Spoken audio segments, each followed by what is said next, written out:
Comics wise, I watched the first couple episodes of the Solo Leveling anime, and so I decided I was going to blow through that entire series, but only talk about volume one today. Okay. This is originally based on, I believe it was a light novel by Chugong, comic by Dubu Redice Studios, and I'm sorry if those are bad credits. That's all Amazon will give me. Okay. I truly spent so much time trying to figure out if those are the right credits or not. Uh, this takes place in a world much like our own, except that shortly, a little while in the past, a bunch of portals to magical dungeons started opening. And if those dungeons aren't dealt with in a short enough time, the monsters start to spill out. So these so-called hunters are people who have been they had their magic power awakened when the portals opened, and they're the only ones who can stop these monsters because they're magical and they're immune to conventional weaponry. They get sorted into tiers based on their power from S rank to E rank, because it's very much like video game isekai adjacent type Uh-huh. stuff. But the trick here is that you can't actually get stronger in this world. Like, you can get better at fighting and stuff, but Mm-hmm. your power level is locked in Oh, until we meet our hero, of Jinwoo course. Sung, Of course. uh, affectionately known as the weakest hunter of all mankind, because he's this E rank dipshit who just signs on as an extra, like a jobber, just to fill in people's Mm-hmm. parties. He's the only one who manages to solve the puzzle, the riddle, or whatever you want to call it, of this dungeon he winds up in. And he nearly dies, but unlocks the ability to level up.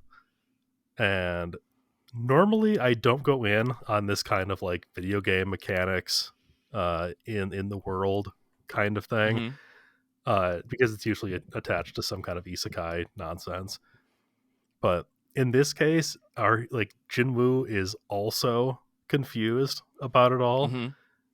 He's going through life what the fuck? I have strength points and daily quests now. What do I do with this? Wait, hold on. Wait, okay. So the way that you first described this, I was like, oh, like the idea of the story has it's like Kaiju number 8, where they're like, oh, this person, blah, blah, blah. They have these things that are like analyzed by machines. You're saying like actual video game style like prompts show up to them?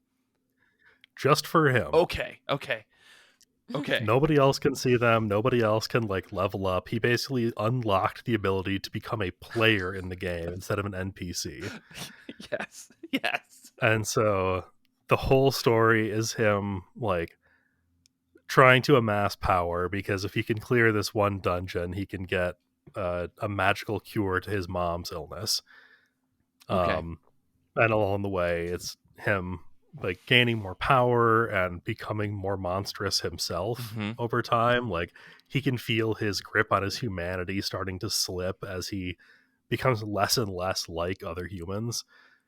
So it's really good. I really like it.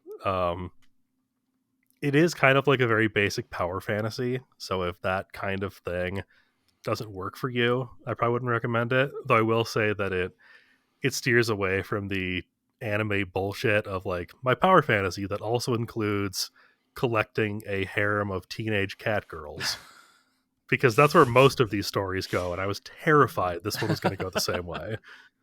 But it hasn't in the first 6 volumes, Okay. so my hopes are high that we're safe. Cool. So you've read the first 6 volumes. You've watched. I don't know how far you got in the anime. How do you like the comparison? I guess like going from light novel to anime to manga. Like I don't know if you read the light novel, but at least how does the anime and the manga compare? I like them both. I think I like the anime a little bit better, Okay. just because in some of the fight scenes, it's just easier to track what's going on when you're not going panel to panel. You're actually following movement. Yeah. I read One Piece. And there are some pretty badass fight scenes in this. Yeah. Um, so it's definitely like a fun adventure that it has potential really to talk more about dehumanization and the classic he who fights with monsters must take care not to become one Mm, idea. Um, it's pretty cool. I'm liking it a lot so far. very cool. Very cool. Danny in the chat is saying that the anime is very good, and everyone's upset that there's no harem in this manga. So I don't know, Brian. Maybe you're the one that doesn't like this. I don't know. Yeah, I'm just the fucking loser, I guess. Yeah, no.